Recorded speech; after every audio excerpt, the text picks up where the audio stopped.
মায়েদের 4টি কাজ করলে আল্লাহ জান্নাতের 8খানা দরজা খুলে দিবে। 1 নম্বরে 5 ওয়াক্ত নামাজ, 2 নম্বরে রমজানের রোজা, 3 নম্বরে হলো সতীত্বের হেফাজত, তার মানে পর্দা পুশিদা করা, ইজ্জতকে সংরক্ষণ করা, অন্য ছেলেদের সাথে ইটিস ফিটিস না করা। আমার প্রাণপ্রিয় মায়েরা, পর্দা করে হুজুর দেখলে, পর্দা করে শ্বশুর দেখলে, ভাসুর দেখলে, কিন্তু চুরিওয়ালার সামনে পর্দা করবার মন কি গো চায়? বগুড়া গিয়া রিক্সাওয়ালারে কি সুন্দর করে ডাক মারে, ভাইয়া নিউ মার্কেট যাবেন, কি রস ঢালে, আর স্বামীর সাথে খাউ খাউ করে। কি গো আছে না নাই? এ সমস্ত মহিলা হলো জাহান্নামের খড়ি হবে, এরা জাহান্নামের নরকীট হবে। নবীজি বলে গিয়েছেন, যারা স্বামীকে সম্মান করে না, স্বামীর প্রতি যাদের দরদ থাকে না, স্বামীর সাথে নরম কোমল আওয়াজ করতে পারে না, এই মানুষগুলো কোনোদিন জান্নাত তো দূরের কথা, জান্নাতের গন্ধ পর্যন্ত পাবে না। আমার প্রিয় মায়েরা, 5 ওয়াক্ত নামাজ, রমজানের রোজা, সতীত্বের হেফাজত, হুজুর দেখলে নাকে কাপড় দিবেন আর রিকশায় চড়ে পেটের ভুঁড়ি বের করে দেখাবেন, এটা ইসলামের নামে ফাজলামি আর মস্কারি। কথা বলেন ঠিক কিনা? গতকালকে খুলনাতে মাহফিলে যাব, ওই মুহূর্তে দেখতেছি এক খালাম্মা 2 মেয়েকে নিয়ে মার্কেট করতেছে। কয় মেয়েকে নিয়ে মার্কেট করছে? 2 মেয়েকে নিয়ে মার্কেট করছে। খালাম্মা বোরকা পরা, কিন্তু মেয়েগুলো মাশাআল্লাহ। আমি গান গাইতে শুরু করলাম, আহারে আল্লাহ, এ কোন জ্বালায় পড়লাম। খালাম্মা বুড়ি হয়ে গেছে, কেউ দেখবে না, এখন খালাম্মা নিজে ঢাকা, আর যেগুলো দেখে চোখে ভেলকি লাগবে ওগুলোকে রাখছে। খালাম্মার সিটারি আল্লাহ ধরা পারবে না। কিরে ভাই, পারবে না? বগুড়াতে ওইরকম খালাম্মা তো নাই, মেলা। ও মোর খালা, বগুড়াতেও নাকি মেলা। আপনি বুড়ো হয়ে গেছেন, আপনারা কেউ দেখবে না, আপনি ঢেকে রেখেছেন, আর যেটাকে দেখে ভেলকি লাগবে সেটাকে ফাঁকা করে রেখেছেন। খালি মরে দেখেন উতান বসান আছে না না, মরার আগ পর্যন্ত দেখায়, আর মরার পরে চকলেট মুড়ি দেয়া জান্নাত চালান করে দেয়। ওরে মোরা আল্লাহ রে, জান্নাত মনে হয় মামুর বাতি। মরার আগ পর্যন্ত দেখাবে আর মরার পর ঢেকে চলে যাবে। এগুলো বাটপারি করা যাবে না। মায়েদের আমল কয়টা বললাম ভাইয়েরা আমার? কয়টা? 4টা। 1 নম্বর 5 ওয়াক্ত নামাজ, 2 নম্বরে রমজানের রোজা, 3 নম্বরে সতীত্বের হেফাজত। কিন্তু আমার খালাম্মাগুলো, চাচি, আমার খালাম্মাগুলো ওই শ্বশুর দেখে, ভাসুর দেখে পর্দা করে, দেবরের সামনে করবার চায় না, রিক্সাওয়ালা, ভ্যানওয়ালা, চুরিওয়ালা, ফিতাওয়ালার সামনে করবার চায় না। এটা পর্দা নয়, আল্লাহর সাথে ধোঁকাবাজি। কথা বলুন ঠিক কিনা? 4র্থ নম্বর হলো স্বামীর খেদমত। 4র্থ নম্বর কি? এই জায়গাতে একটা রোগ আছে, কইব মাঝে মাঝে মা বোনগুলো ফোন করে কয়, হুজুর ফিরিদ মুরিদ না হইলে বলে জান্নাতে যাওয়া যায় না। আমি কই কথা ভালো, কিন্তু মতলব খারাপ। কালিমাতু হাক্কুন উরিদু বিহাল বাতিল, কথা সত্য কিন্তু মতলব খারাপ। স্বামীর মুরিদ হওয়া লাগবে, পীরের মুরিদ হওয়া জরুরি নয়। আমরা তো সবাই পীরের মুরিদ। আমাদের পীরের নাম মুহাম্মাদুর রাসূলুল্লাহ। সকলে একটু মহব্বতে বলুন না সাল্লাল্লাহু। নবীর চাইতে কি কোনো বড় পীর আছে?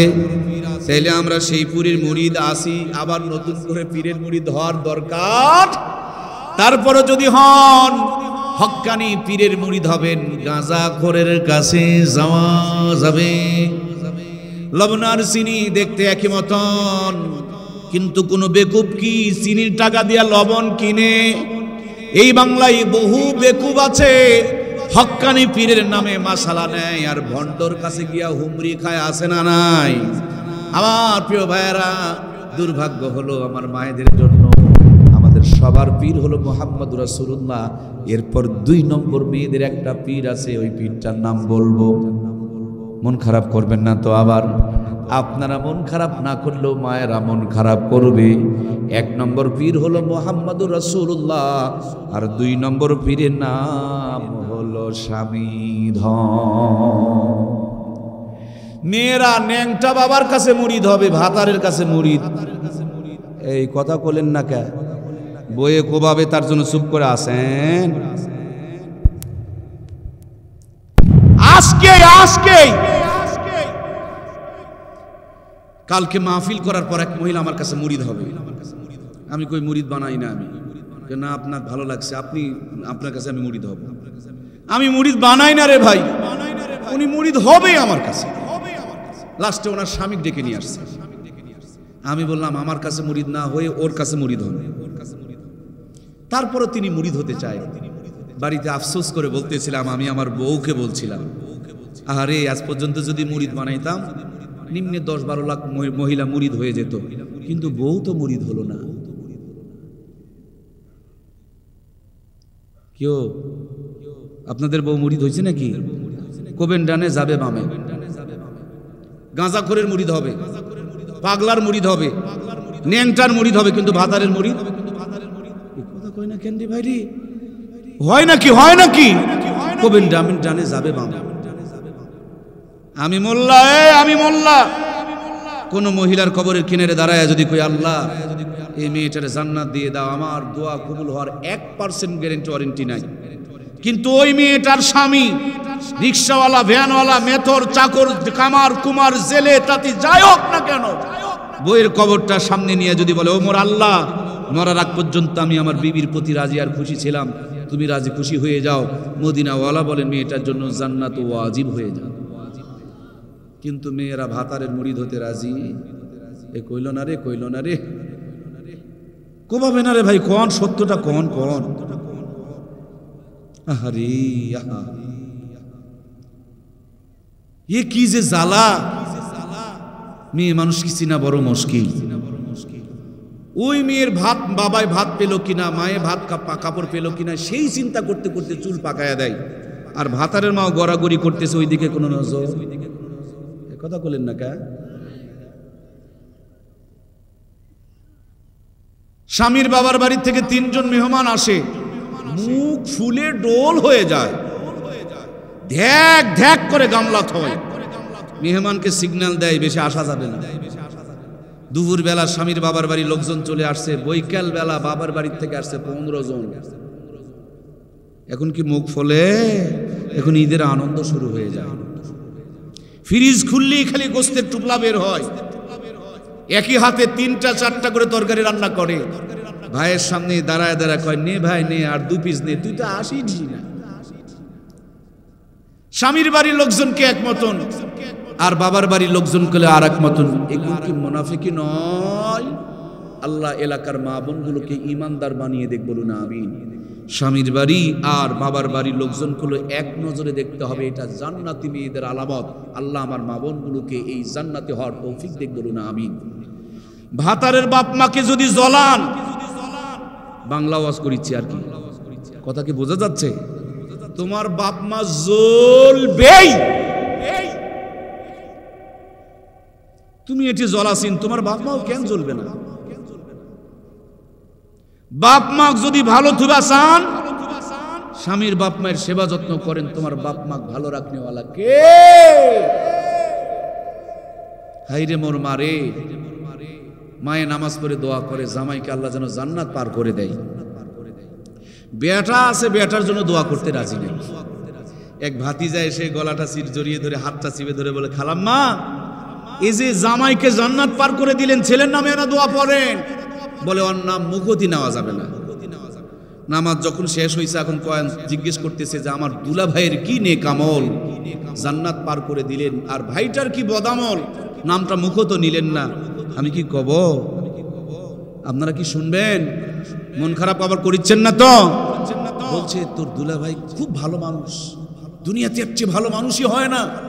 আমার মেয়ে যা বলে ছেলেটা তাই করে, এজন্য শাশুড়ি জান্নাত পার করে দেয়। এখন বলতেছে, খালাম্মা, তাহলে আমার ছেলে, আপনার ছেলেটার কি অপরাধ?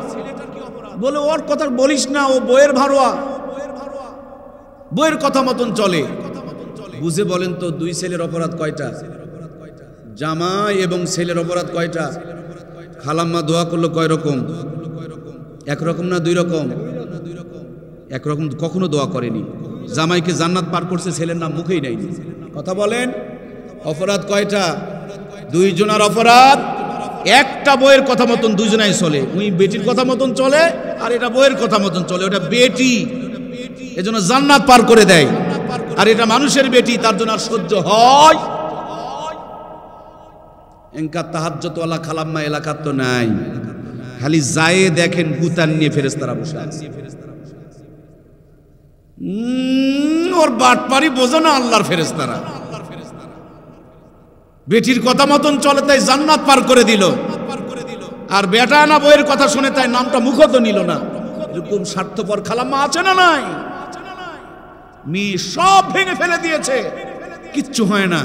খালি বৌমা যদি একটা গিলাস ভাঙে বাড়ির ভূমিকম্প আসে। কথা বলছেন না কেন? চেংরা বয়সে বৌমাক জ্বলাবেন আর বুড়া বয়সে মায়ের সেবা নিবেন, হবে না খালাম্মা, হবে না। আম গাছত কাঁঠাল ধরে না, মায়ের মতন দেখেন, মেয়ের মতন ভালোবাসা পাবেন, ঠিক কিনা? আমার বোনগুলোকে বলবো, শ্বশুরের সেবা যত্ন করেন, বাপ মাকে আল্লাহ তাআলা অটোমেটিকলি সুখে রাখবে। আল্লাহ এ হক কথাগুলো বোঝার তৌফিক দেখ, বলুন আমিন। নিশ্চয় আমার কথাগুলো অনেককেই কষ্ট লেগেছে, কারণ হক কথা তো কষ্ট লাগবেই ভাই।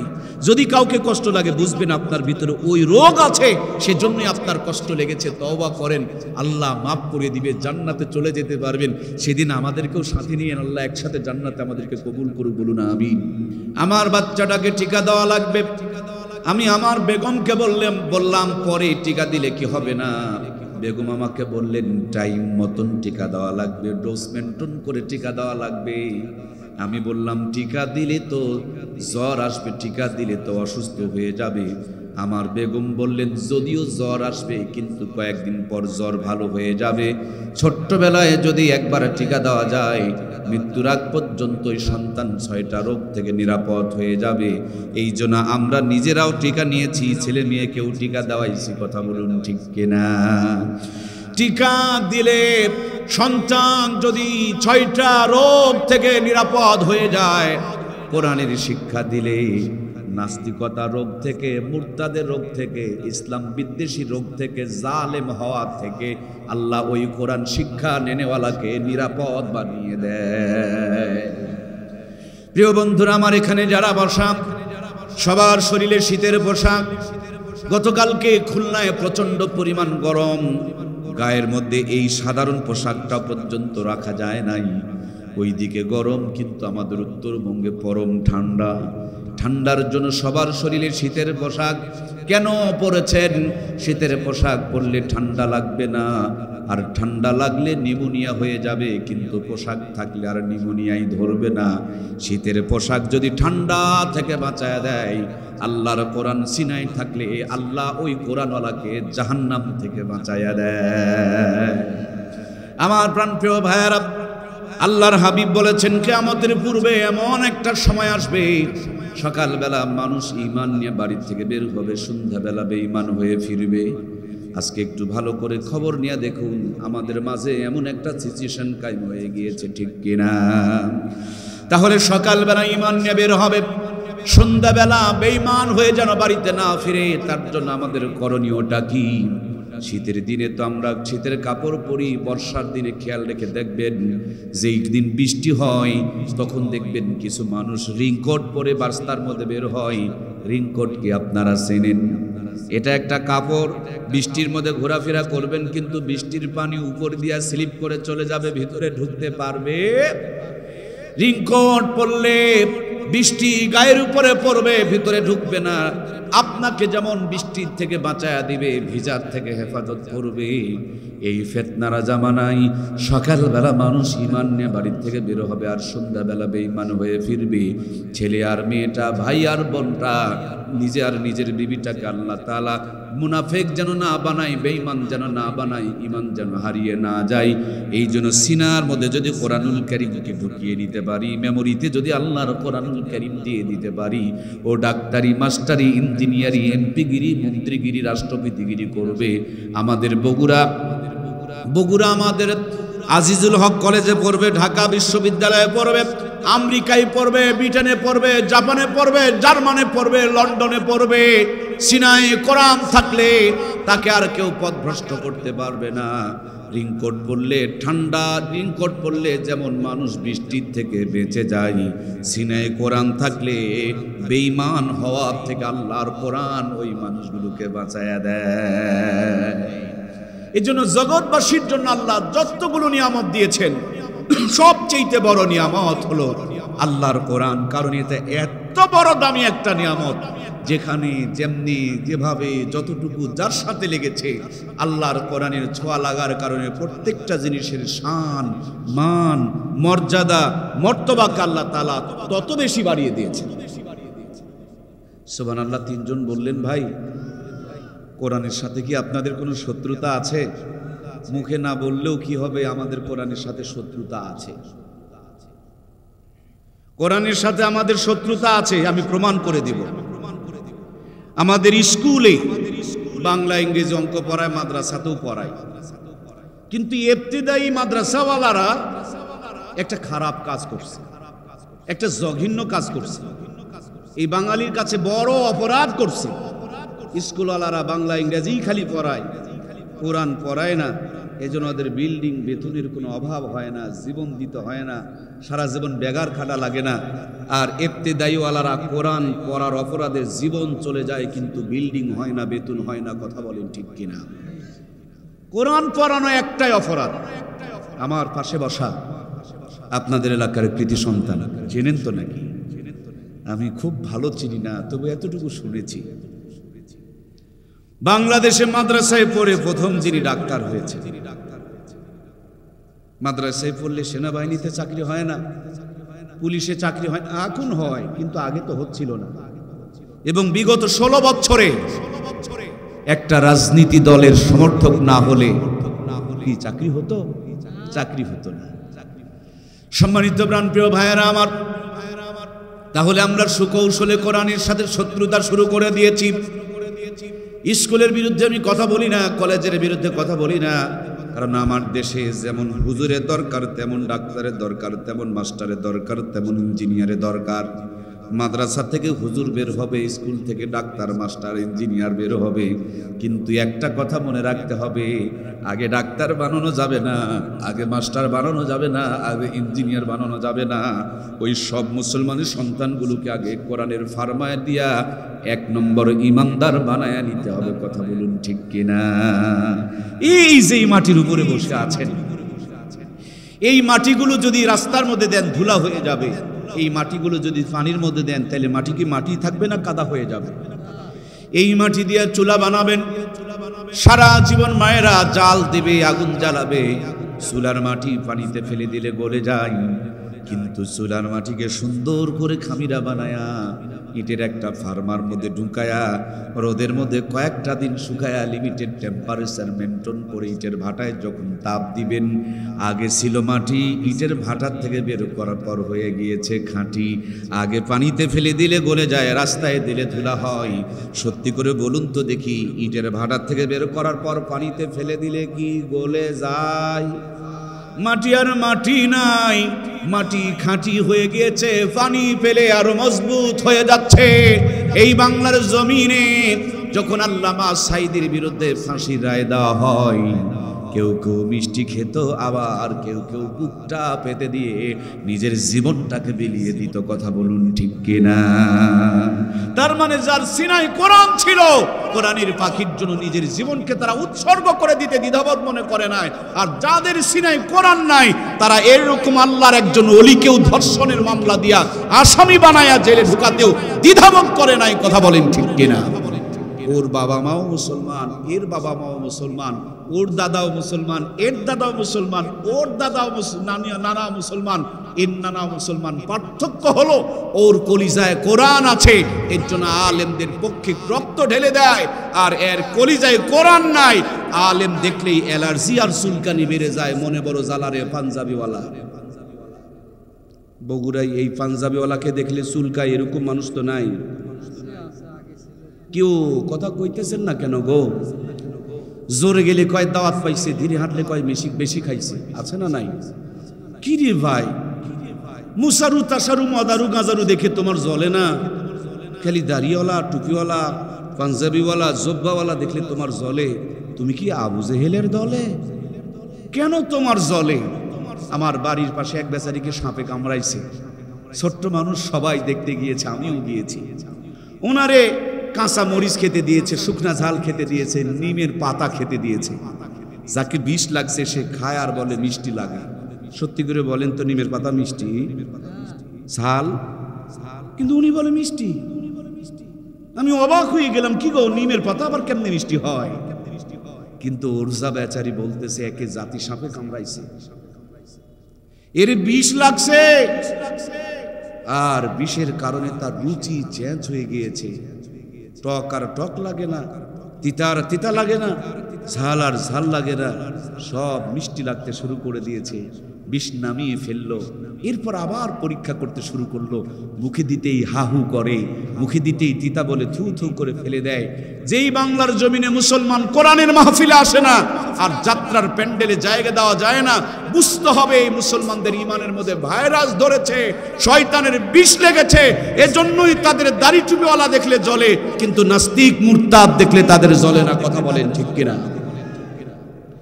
সরমনার ময়দানে পাঠায়া দাও, ইজতেমাই উলামায়ে ইকরামের সাথে পাঠায়া দাও, হজের সফরে পাঠায়া দাও, আলেমদের সাথে জড়ায়া দাও, ইসলামী আন্দোলনের মধ্যে তাকে শামিল করায়া দাও।